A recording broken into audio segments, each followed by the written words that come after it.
नमस्ते। आज हमारा टॉपिक है यूनिट सेल। तो यूनिट सेल किसी भी क्रिस्टल या फिर क्रिस्टलाइन सॉलिड का वो सबसे छोटा पोर्शन है जिसको हम तीनों डायरेक्शंस में जैसे ही बार बार रिपीट करेंगे तो उसके बाद में हमारा जो पूरा क्रिस्टलाइन सॉलिड है या फिर जो पूरा लैटिस है उसकी फॉर्मेशन होती है। कहने का मतलब ये है कि क्रिस्टलाइन सॉलिड को बनाने के लिए जो सबसे छोटी यूनिट होगी वो आपकी यूनिट सेल होगी।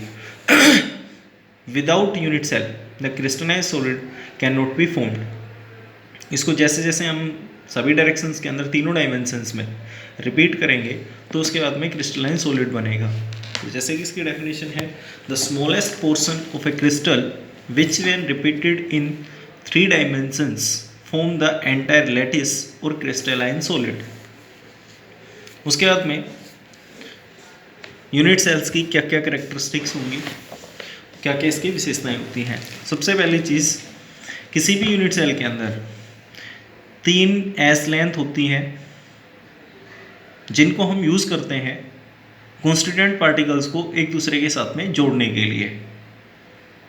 और ये जो सभी लेंथ्स हैं, एज लेंथ्स, एक यूनिट सेल के अंदर बराबर हो भी सकती हैं और नहीं भी हो सकती। It has 3 edges A, B and C. These edges may or may not be mutually perpendicular. ये हम आगे समझेंगे। उसके बाद में किसी भी यूनिट सेल के अंदर 3 एंगल्स होते हैं, एक होगा अल्फा, बीटा और गामा।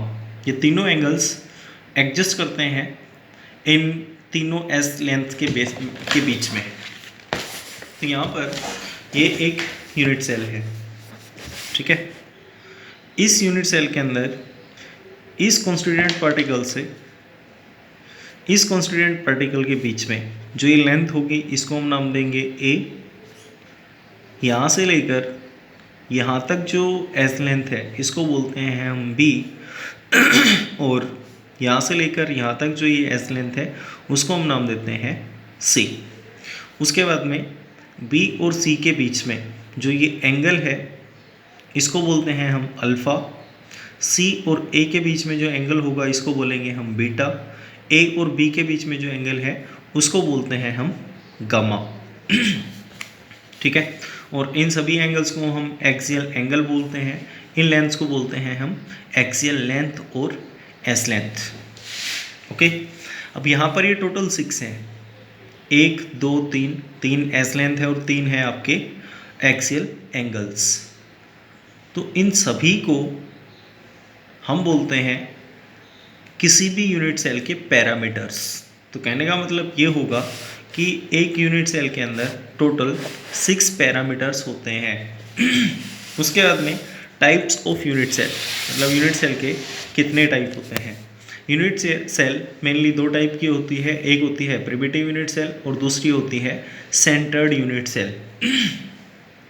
सेंटर्ड यूनिट सेल को हम फर्दर 3 पार्ट्स में फिर दोबारा से डिवाइड करते हैं। सेंटर्ड यूनिट सेल के 3 पार्ट्स होंगे, एक होता है बॉडी सेंटर्ड यूनिट सेल, दूसरा होगा फेस सेंटर्ड यूनिट सेल और तीसरा होता है आपका एंड सेंटर्ड यूनिट सेल। अब प्रिमिटिव यूनिट सेल और सेंटर्ड यूनिट सेल के बीच में बहुत कम डिफरेंस होता है। तो देखिए क्या डिफरेंस होगा। जैसे ये हमारे पास यूनिट सेल है, इस यूनिट सेल के अंदर जहाँ पर ये कॉन्स्टिट्यूएंट पार्टिकल्स हैं, ये 8 कॉन्स्टिट्यूएंट पार्टिकल्स हैं और ये सभी 8 के 8 कॉन्स्टिट्यूएंट पार्टिकल्स प्रेजेंट हैं एक यूनिट सेल के कॉर्नर के ऊपर। कहने का मतलब ये हुआ कि ये सभी एक यूनिट सेल के कॉर्नर्स हैं। अगर किसी यूनिट सेल के अंदर सभी कॉन्स्टिट्यूएंट पार्टिकल्स आप जानते हो एटम, मॉलिक्यूल या फिर आयन में से कोई भी एक हो सकता है। अगर सभी कॉन्स्टिट्यूएंट पार्टिकल्स सिर्फ कॉर्नर्स के ऊपर प्रेजेंट हैं किसी भी यूनिट सेल के अंदर, तो ऐसे यूनिट सेल को बोलते हैं हम प्रिमिटिव यूनिट सेल, ओके। अगर किसी यूनिट सेल के अंदर कॉन्स्टिट्यूएंट पार्टिकल्स कॉर्नर्स के अलावा किसी दूसरी पोजीशन के ऊपर और प्रेजेंट हैं, कॉर्नर्स पे तो रहेंगे, इसके अलावा किसी दूसरी पोजीशन के ऊपर ये कॉन्स्टिट्यूएंट पार्टिकल्स आ सकते हैं, तो ऐसे यूनिट सेल को बोलते हैं हम सेंटर्ड यूनिट सेल। अब इस यूनिट सेल के इस पूरे स्ट्रक्चर को हम समझते हैं कि कौन से पार्ट को हम क्या नाम देंगे। जैसे ये पार्ट और ये पार्ट होते हैं एक यूनिट सेल के अपोजिट फेसेस, 1 2 3 4 5 और 6, ये टोटल 6 फेसेस होंगी, ठीक है।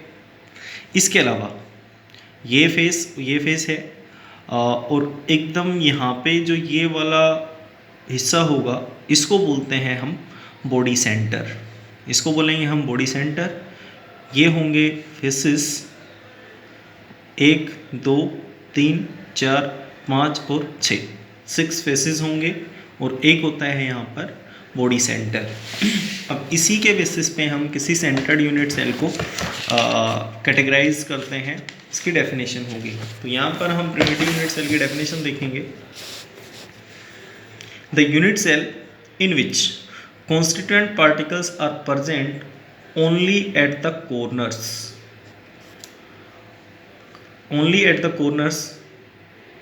such type of unit cell is known as primitive unit cell। Simple सी डेफिनेशन इसकी। उसके बाद में सेंटर्ड यूनिट सेल, ऐसी यूनिट सेल जिसके अंदर कॉन्स्टिट्यूएंट पार्टिकल्स कॉर्नर्स के अलावा कुछ दूसरी पोजीशंस के ऊपर और प्रेजेंट हों, ऐसे यूनिट सेल को हम नाम देते हैं centred unit cell. Centred unit cell के 3 टाइप हैं। एक है हमारे पास body centred unit cell, face centred और end centred unit cell. Body centre मैंने अभी आपको बताया, अगर किसी भी यूनिट सेल के अंदर कॉर्नर्स के अलावा अगर बॉडी सेंटर के ऊपर एक कॉन्स्टिट्यूएंट पार्टिकल और प्रेजेंट होगा तो उसको बोलते हैं हम बॉडी सेंटर्ड यूनिट सेल, ठीक है। ये बॉडी सेंटर है, कॉर्नर्स के ऊपर हमेशा कॉन्स्टिट्यूएंट पार्टिकल्स रहेंगे, ठीक है, कॉर्नर्स के ऊपर कभी भी एब्सेंट नहीं हो सकते। अगला है आपका face centred cubic unit cell, और इसका एक नाम और होता है cubic close packed unit cell, इसको CCP भी बोलते हैं हम। अब फेस सेंटर्ड के अंदर होगा ये कि कॉन्स्टिट्यूएंट पार्टिकल्स कॉर्नर्स के अलावा सभी 6 फेसेस के ऊपर और प्रेजेंट होंगे। ऊपर मैंने अभी आपको बताए थे फेसेस, तो ये सभी कॉर्नर्स हैं, ये यहाँ पर कॉर्नर्स हैं, 8 कॉर्नर्स, 1 2 3 4 5 6 7 8, ठीक है।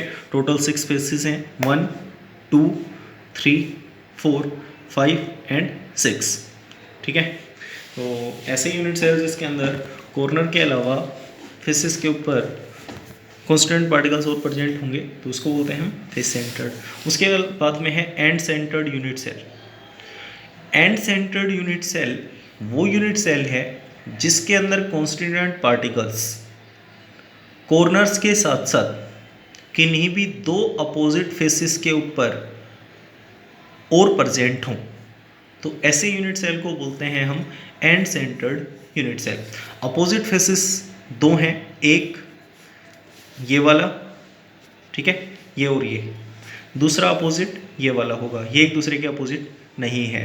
तो इसका मतलब ये है कि कॉन्स्टिट्यूएंट पार्टिकल या तो इन पोजीशंस के ऊपर प्रेजेंट होना चाहिए या फिर वो यहाँ पे प्रेजेंट होंगे, ठीक है ना, यहाँ पे प्रेजेंट नहीं होंगे एंड सेंटर्ड में। तो ऐसे यूनिट सेल को बोलते हैं हम end centred unit cell. Thank you.